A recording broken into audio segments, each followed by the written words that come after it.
بسم اللہ الرحمن الرحیم۔ سورہ بقرہ آیت نمبر 1 سے لے کر 5 تک۔ اعوذ باللہ من الشیطان الرجیم، بسم اللہ الرحمن الرحیم۔ الف لام میم، ذلك الكتاب لا ريب فيه هدى للمتقين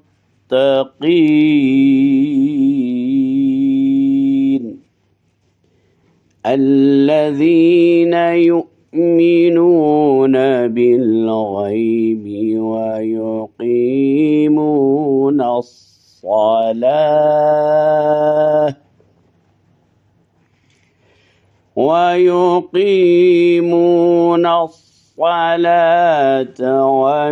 ومما رزقناهم ينفقون والذين يؤمنون بما أنزل إليك وما أنزل من قبل وبالآخرة هم يوقنون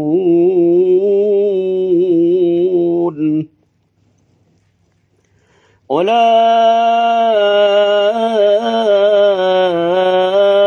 على هدى من ربهم وأولئك هم المفلحون۔ صدق اللہ العلی العظیم۔ یہ سورہ بقرہ کی ابتدا ہے۔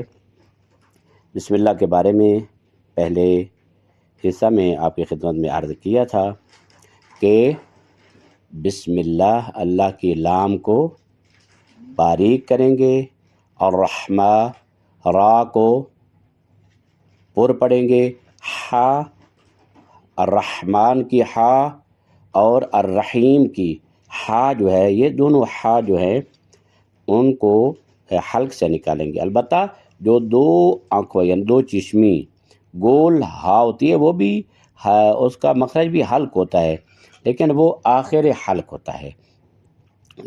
لیکن اس کو آسان ہے، اس کو پریکٹس کے ذریعے اس کو ادا کرنا ہے۔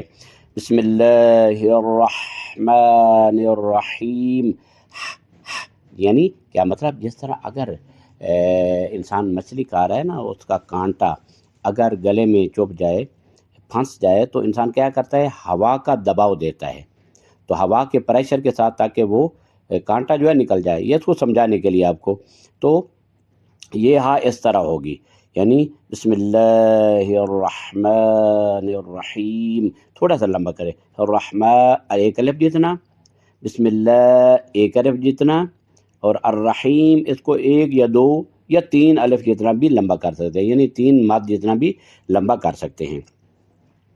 آگے ہے الف لام میم، یعنی یہ لام کو گرین کیا گیا ہے اور میم کو گرین کیا گیا ہے۔ ایک تو یہ کرنا ہے کہ لام کو مد پڑھنا ہے، الف لام میم نہیں پڑھنا، بلکہ لام کو لمبا کرنا ہے، یہ مد ہے، اس کو لمبا کرنا ضروری ہے۔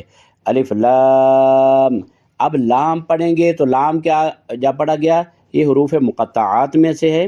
الف لام لام، جب لام کو لمبا کیا گیا تو ظاہر ہے اس کے اوپر یہ آواز کھینچی جائے گی، تو اس کو کہتے ہیں مد۔ انہوں نے اوپر لام کے اوپر مد کی علامت ڈال دی کہ اس کا مطلب ہے کہ لام کو ہم نے لمبا کرنا ہے۔ آگے جو ہے میم، اس لام کو پڑھتے وقت لام آخر میم آیا نا، اس میم کو آگے میم جو ہے لام میم جس کے اوپر شد ہے، اس کی میم میں اس کو ادغام کرنا ہے۔ ادغام ہوتا ہے ایک حرف کا دوسرے حرف کے اندر ڈال دینا، اس کو کہتے ہیں ادغام کرنا۔ تو یہ ہم نے ادغام کرنا ہے، تو جب ادغام کرنے گے تو ادغام کے ساتھ شدت آئے گی، کیونکہ دو حرفوں کو ایک بنایا جا رہا ہے تو اس میں شدت ضرور پیدا ہوگی۔ تو اس وجہ سے اس کو ایسے پڑھیں گے، الف لام میم، اس کو بھی آگے لمبا کریں گے۔ میم کی یہ اس کے اوپر شد ہے نا، تشدید، تو اس کے اوپر بھی علامت ہے کہ اس کو بھی ہم نے لمبا کرنا ہے۔ اس طرح نہیں پڑھنا ہے اس کو الف لام میم نہیں، یا پھر علم نہیں، یہ حروف مقطعات میں سے ہے اور حروف مقطعات کو جدا جدا کر کے پڑھا جاتا ہے، اس کو اسی لیے حروف مقطعات کہا جاتا ہے۔ یہ ہو گیا۔ آگے ذالک الکتاب لا ریب، ریب با جو ہے اگر آپ اس پر وقف کریں گے، وقف معانقہ ہے۔ وقف معانقہ کا مطلب یہ ہے کہ ہم لا ریب اس کے اوپر وقف اور پھر فی کے اوپر وقف جدا جدا نہیں کر سکتے، اس طرح نہیں پڑھ سکتے ذالک الکتاب لا ریب فی، اس طرح نہیں پڑھ سکتے۔ ہاں یہاں اس طرح ہو سکتا ہے ذالک الکتاب لا ریب، ریب یعنی یہاں پر ہم نے کیا کرنا ہے، قلقلہ کرنا ہے۔ با کو جب ساکن کریں گے تو اس کے اوپر کیا کریں گے، قلقلہ کریں گے۔ قلقلہ یعنی وائبریٹ، یعنی لا ریب، ریب با اس کو تھوڑی سی آواز اس کی آئے گی، اس کو کہتے ہیں قلقلہ کرنا۔ یعنی حروف قلقلہ انشاءاللہ اگر یہ درس تجوید خالص تجوید کا ہوتا تو پھر اس کو وضاحت سے میں بیان کرتا، لیکن چونکہ آیات میں ہے تو آیات میں جو جو حرف اور جو جو وہاں پر رول آف تجوید آئے گا تو انشاءاللہ میں آپ کی خدمت میں بتاتا جاؤں گا۔ لا ریب یہاں پر وقف کر سکتے ہیں، آگے فی ہے کو ہدن کے ساتھ ملانا ہوگا، یا لا ریب فیہ ہدی للمتقین، اس طرح، یا پھر اس طرح بھی ہو سکتا ہے ذالک الکتاب لا ریب فیہ، یہاں پر آگے ہدی للمتقین، اس طرح بھی ہو سکتا ہے۔ یہ وقف معانقہ یہ 3 نقطوں والا یعنی یہ دوسرا جو حرف ہے نا فی، اس کو اکیلے پر وقف نہیں ہو سکتا ہے۔ ہدی للمتقین یہاں پر علامت انہوں نے نہیں ڈالی، ہدن، ہدن کے اوپر علامت نہیں ڈالی، لیکن یہاں پر بھی ادغام ہو رہا ہے، یعنی ہدن کی نون نہیں پڑھی جائے گی، آگے لام جو ہے مشدد ہو جائے گی۔ اصل میں تھا ہدن للمتقین، لیکن جب پڑھیں گے تو پڑھیں گے ہدی للمتقین، ہدن للمتقین نہیں پڑھیں گے، نون ختم ہو جائے گا، اس کا ادغام ہو جائے گا لام میں، ہدی للمتقین۔ الذین یؤمنون بالغیب ویقیمون الصلاة ومما، دیکھیں مما، من تھا آگے ما تھا، من ما، تو لہذا ہم نے ادغام کیا، میم کے بعد نون جو ہے نون کو ادغام کر دیا ما کی میم میں، تو یہ بن گیا مما، نہ کہ من ما۔ اصل میں یہ حرف جو ہے وہ اس طرح ہے من ما رزقناہم، تو اس وجہ سے یہ بھی ادغام ہو گیا، ہم نے پڑھا مما اس طرح۔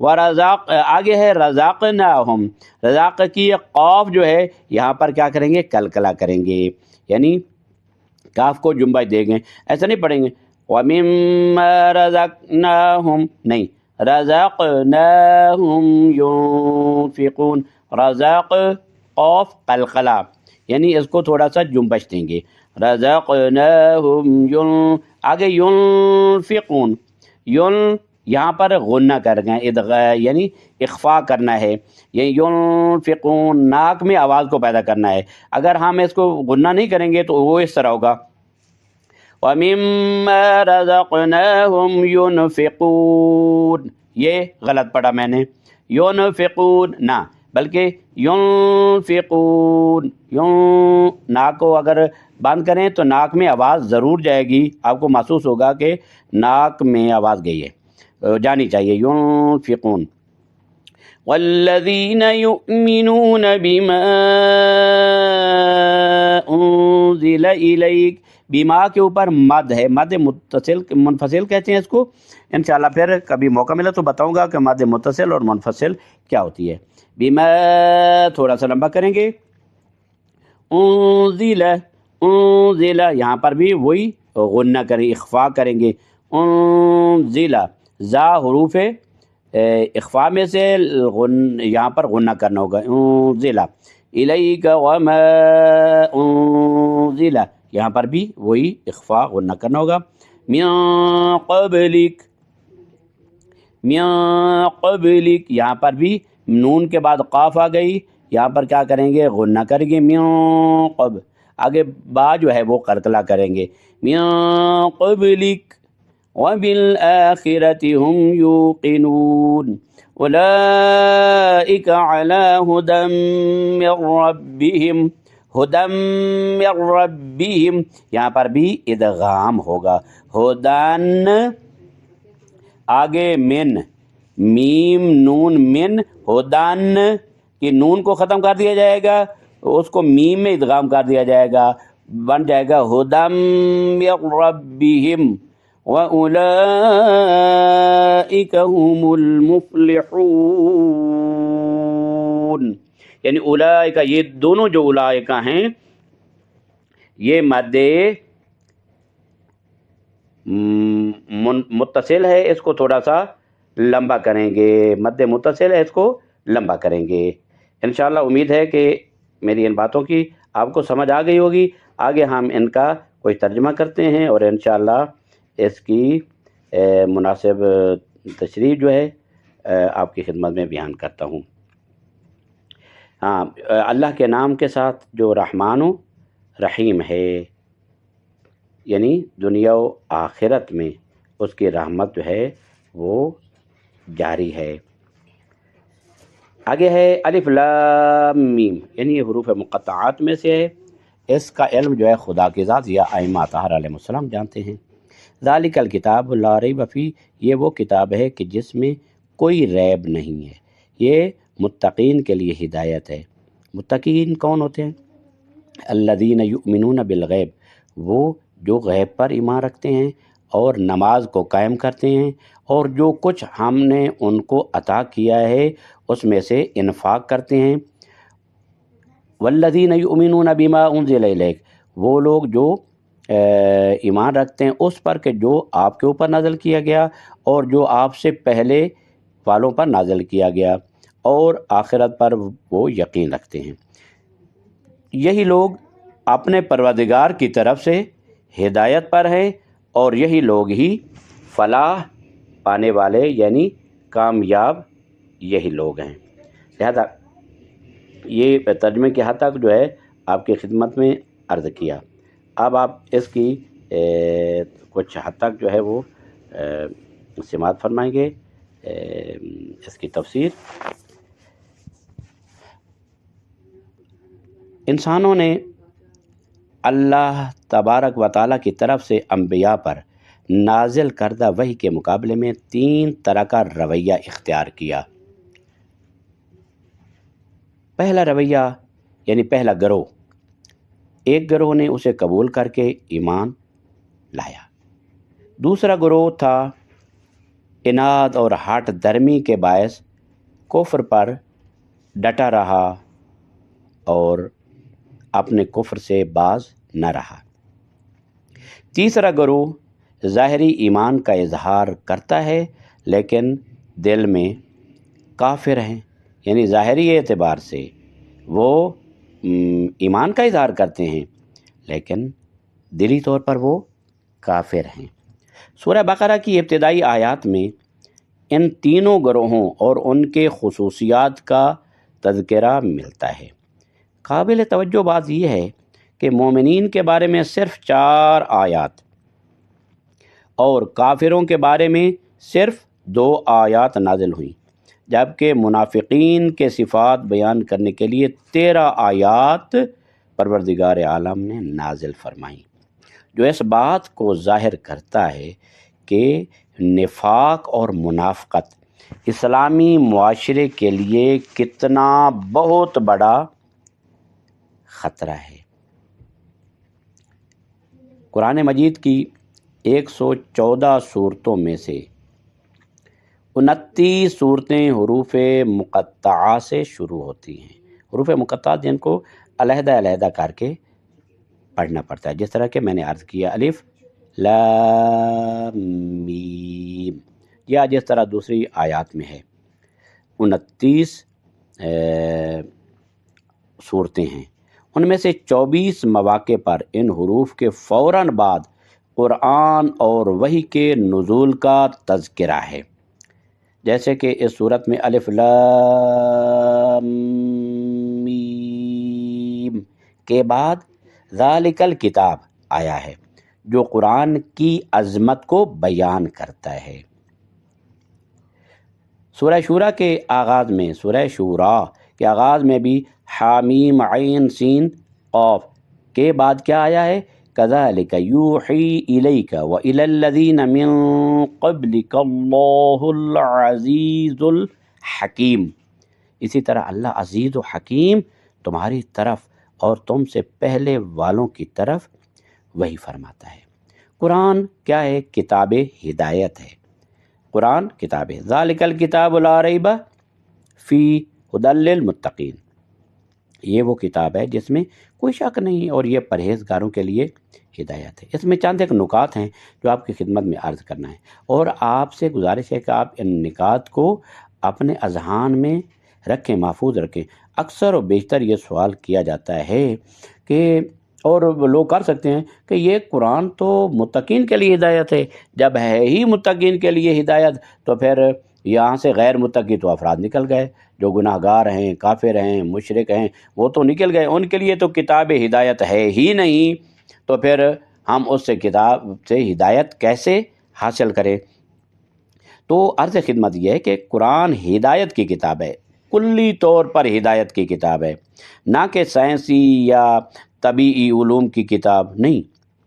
اگر کہیں خلقت آسمان و زمین، نباتات یا حیوانات کا ذکر ہے تو وہ محض اس لیے کہ انسان ان میں غور کر کے اللہ کی عظمت، علم اور حکمت کو پہچان سکے۔ یعنی اب یہاں پر یہ وہی سوال کہ یہ متقین کے لیے ہدایت ہو، تو قرآن کے دوسرے مقامات پر ہے کہ یہ ھدی للناس، شہر رمضان الذی انزل فیہ القرآن، یعنی شہر رمضان وہ مہینہ کہ جس میں قرآن مجید نازل کیا گیا، ھدی للناس وبینات من الھدی والفرقان، یعنی یہ کس کے لیے ہدایت ہے؟ للناس، لوگوں کے لیے ہدایت ہے۔ اب اس کو دونوں آیتوں کو جمع کرنا، کیا آپس میں ان کا تضاد تو نہیں ہے کہ ایک میں ہے کہ ھدی للناس، ایک میں ہے ھدی للمتقین؟ تو اب اس میں جمع کرنا ان دونوں میں یہ ہو سکتا ہے، جس طرح کہ علماء نے بیان کیا ہے کہ یہ عمومی طور پر ہدایت ہے تمام بشریت کے لیے، لیکن اس سے ہدایت کون حاصل کرے گا؟ وہی ہدایت حاصل کرے گا جو اس کی طرف آئے گا، جو اس کے راستے پر چلے گا، یعنی ہدایت کا راستہ۔ اب ایسا فرض کریں کہ دو راستے ہیں اور دونوں ایک برابر ہیں، یعنی دائیں بائیں۔ اگر انسان ایک راستے پر جانا ہی نہیں چاہتا تو پھر وہاں تک کیسے پہنچے گا؟ مثلا اب ہم اگر یہ فرض کریں کہ اگر کوئی انسان کوئٹہ کی طرف آنا چاہتا ہے تو کیا اس کی گاڑی ملتان سے فیصل آباد کی طرف یا ملتان سے لاہور کی طرف جائے گی تو وہ کوئٹہ پہنچ جائے گا؟ قطعاً نہیں پہنچ سکتا ہے۔ کیوں؟ اس نے کوئٹہ کی گاڑی پر قدم ہی نہیں رکھا، کوئٹہ کے راستے پر اس نے چلنے کا ارادہ ہی نہیں کیا، تو پھر وہ کوئٹہ کیسے پہنچے گا؟ یہی مثال ہے کہ ایک ہے راستہ ہدایت کا، ہے۔ اب ہدایت کے راستے پر جو چلے گا تو وہی ہدایت پائے گا نا، جو دوسرے انحرافی پر راستے پر چلے گا اس کو ہدایت نہیں مل سکتی۔ یہی بات ہے کہ عمومی طور پر ہدایت ہے لوگوں کے لیے، تمام بشریت کے لیے ہدایت ہے، لیکن ہدایت حاصل کرنے والا وہی شخص ہوگا جو اس کے راستے پر چلے گا، یعنی تقوی کے راستے پر چلے گا، وہی ہدایت پائے گا۔ لہذا قرآن ہدایت عام ہدی للناس سورہ بقرہ کی آیت نمبر 185 میں، لیکن صرف پاکیزہ فطرت والے اور حق کے سامنے جھکنے والے ہی اس سے فائدہ اٹھاتے ہیں۔ ہدی للمتقین، یعنی متقین کے لیے ہدایت وہی ہے کہ جو آ جائے، مثلا شرمندہ ہو جائے اور اس کا دل کرے کہ میں اب اللہ کی وحدانیت کو، رسول اللہ کی رسالت کو، مولا علی اور ان کی اولاد طاہرین کی ولایت کو قبول کروں۔ ہاں، ولایت کو قبول کرنے کا ارادہ رکھتا ہے، پھر خداوند متعال اس کو، اسی کو کہا جاتا ہے متقین، یعنی جو تقوی کی راہ پر گامزن ہونے کے لیے تیار ہیں، یہ متقین ہیں۔ اچھا، آگے ہے ایمان اور عمل صالح، یہ بالکل ساتھ ساتھ ہے، ایمان اور عمل صالح۔ الذین یؤمنون بالغیب ویقیمون الصلاۃ ومما رزقناہم ينفقون، وہ لوگ جو غیب پر ایمان رکھتے ہیں، نماز قائم کرتے ہیں اور جو کچھ ہم نے انہیں عطا کیا اس میں سے خرچ کرتے ہیں۔ اس میں نکات پائے جاتے ہیں۔ عالم ہستی دو حصوں میں تقسیم ہے، ایک عالم غیب ہے اور ایک عالم شہود ہے۔ عالم غیب کا جو عالم ہے اس پر ایمان محسوسات سے بالاتر ہے، یعنی محسوسات یعنی جن کو ہم اپنی نظروں سے دیکھ سکتے ہیں، اس مادی آنکھوں سے جس کو ہم دیکھ سکتے ہیں اس کو کہتے ہیں عالم شہود، اور عالم غیب کہتے ہیں کہ اس عالم کے ماورا، اس عالم کے پیچھے ایک اور عالم ہے کہ جس کو ہم ان مادی اور جسمانی آنکھوں سے نہیں دیکھ سکتے ہیں۔ لہٰذا مومنین کون ہوتے ہیں؟ ایمان بالغیب، محسوسات سے بالاتر ایمان، حقیقتوں کو تسلیم کرنا ہے، جیسے اللہ، قیامت، یا مثلا ہم کہیں کہ امام عصر سلام اللہ علیہ عجل اللہم عجل فرجہ، خداوند متعال ان کے ظہور میں تعجیل فرمائے امام علیہ السلام کے، تو وہ مثلا ہم سے غیب ہیں، ان پر ایمان رکھنا، قیامت پر ایمان رکھنا اور خدا پر ایمان رکھنا۔ خدا نے کوئی ہمیں اپنا وجود جو کوئی دکھایا تو نہیں ہے، اور نہ ہی دیکھنے کے قابل ہے، کہ وہ ایسا کوئی ذات نہیں ہے کہ جو ہمارے سامنے آئے اور ہم ان آنکھوں سے دیکھ سکیں۔ البتہ یہ ہے کہ دل کی آنکھیں اسے دیکھتی ہیں تو اس کی عبادت کرتی ہیں۔ لہٰذا متقین وہ ہوتے ہیں کہ جو ایمان بھی رکھتے ہوتے ہیں اور ایمان بھی، وہ دونوں طرح کا ایمان، عالم غیب اور عالم شہود۔ ظاہر عالم شہود پر تو اکثر و بیشتر ایمان رکھتے ہیں، جو اپنی نگاہوں سے دیکھتے ہیں اور کہتے ہیں کہ یہ، مطلب کوئی پہاڑ کو دیکھتا ہے تو کہتا ہے پہاڑ ہے، لیکن پہاڑ کے پیچھے کوئی چیز ہے جس کو نہیں دیکھ سکتا تو وہ ایمان نہیں رکھتا۔ لیکن مومن پہاڑ کے پیچھے والی چیز پر بھی ایمان رکھتے ہیں، یعنی پہاڑ سے مراد یعنی یہ دنیا لے لیں، دنیا سے پیچھے والی چیزوں پر بھی ایمان رکھتے ہیں۔ ایمان، نماز اور انفاق، یہ تینوں اعمال مومن کی شناخت کا ذریعہ ہیں۔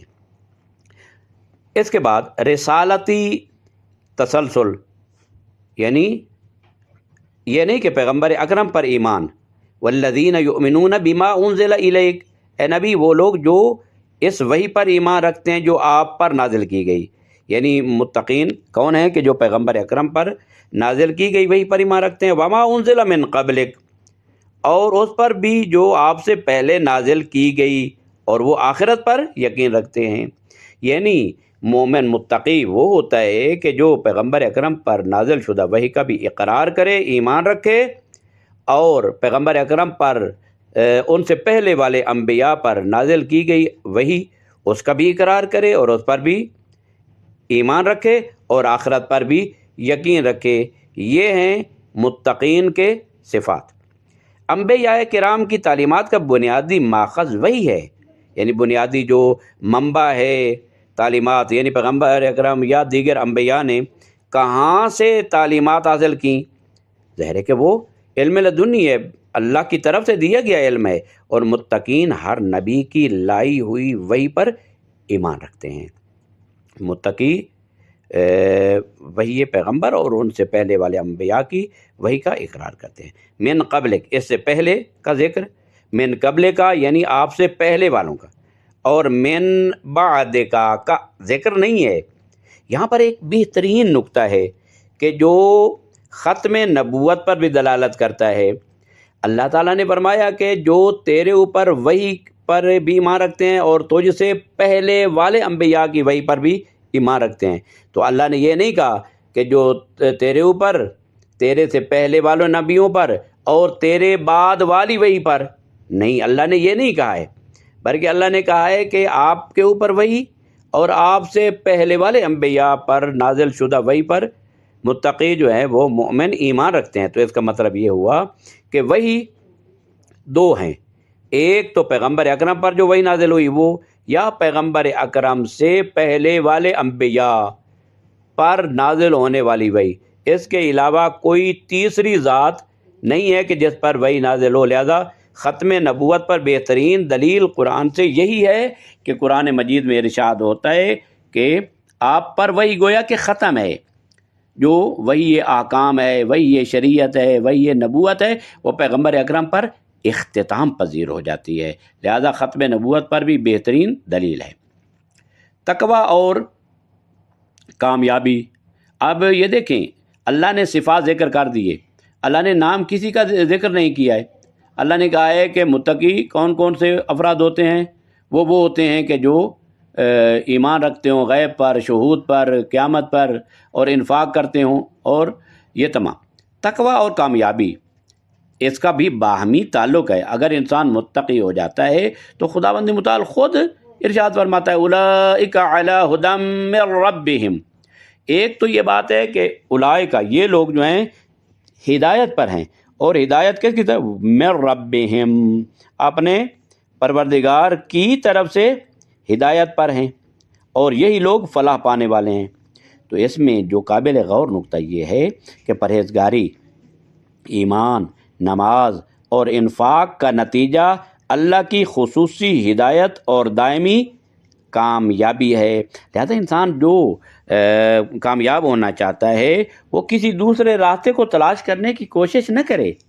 اللہ نے، شکر ہے، امام خمینی رحمۃ اللہ علیہ فرمایا کرتے تھے کہ شکر پروردگار ہے کہ اللہ نے ہمیں افضل الانبیاء، یعنی تمام انبیاء سے افضل ترین نبی ہمارے لیے بھیجا، اور افضل الکتب، یعنی کتابوں میں سے افضل ترین کتاب ہمیں عطا کی۔ قرآن مجید ہمارے سامنے ہے، جب یہ ھدی للناس ہے اور ھدی للمتقین ہے تو پھر ہم اس قرآن سے ہدایت کیوں حاصل نہیں کرتے ہیں؟ لہذا ہمیں متقی بننے کے لیے چند چیزوں کی ضرورت ہے، وہ اگر آ جاتی ہیں تو اس کا مطلب ہے کہ ہم پرہیزگار بن سکتے ہیں، متقی بن سکتے ہیں۔ ایک آدمی نے ایت اللہ سید علی قاضی طباطبائی، ایت اللہ علامہ طباطبائی، سید محمد حسین طباطبائی تفسیر المیزان کے مؤلف، ان کے استاد، ان سے پوچھا کہ میری دعائیں قبول نہیں ہوتی، آپ مجھے کوئی نسخہ بتائیے کہ میری دعائیں قبول ہوں اور میں خدا کی درگاہ میں مقرب ہو جاؤں۔ تو انہوں نے فرمایا 5 ٹائم کی نماز واجب اس کے اول وقت میں ادا کرو، پھر تمہاری اگر دعا قبول نہ ہو تو مجھ سید علی قاضی طباطبائی سے آ کر پوچھ لینا، یعنی میں ضمانت دیتا ہوں کہ آپ اپنے نماز کو اول وقت میں ادا کریں، خدا تمہاری دعاؤں کو قبول فرمائے گا۔ لوگ تعویذ پوچھتے ہیں، کوئی نسخے پوچھتے ہیں، نہیں، نسخہ کی ضرورت نہیں ہے۔ قرآن بہترین نسخہ ہدایت ہے، قرآن میں خشک و تر کا ذکر ہے، ہر چیز کا ذکر ہے۔ جب انسان تقوی کی راہ اپنا لیتا ہے، مثلا اس پر ایک قدم رکھتا ہے، خداوند متعال اس کی مدد کرتا ہے، اس کا ہاتھ پکڑ لیتا ہے، ہاتھ پکڑ کر اس کو صراط مستقیم اور اس راستے پر لاتا ہے کہ جو تقوی کا راستہ ہے۔ لہذا ہمارے لیے بہترین درس ہے کہ ہم خدا سے توفیق طلب کریں اور تقوی کی راہ پر گامزن ہو جائیں، گناہوں سے پرہیز کریں، واجبات ادا کریں، اخلاقیات کو اپنائیں اور اللہ کی طرف رجوع کریں۔ انشاءاللہ خداوند متعال ہمارا شمار بھی ان متقین میں سے کرے گا کہ جو اللہ کو پسند ہیں، جن کو اللہ قبول کرتا ہے۔ صلی اللہ علی محمد و آلہ الطاہرین۔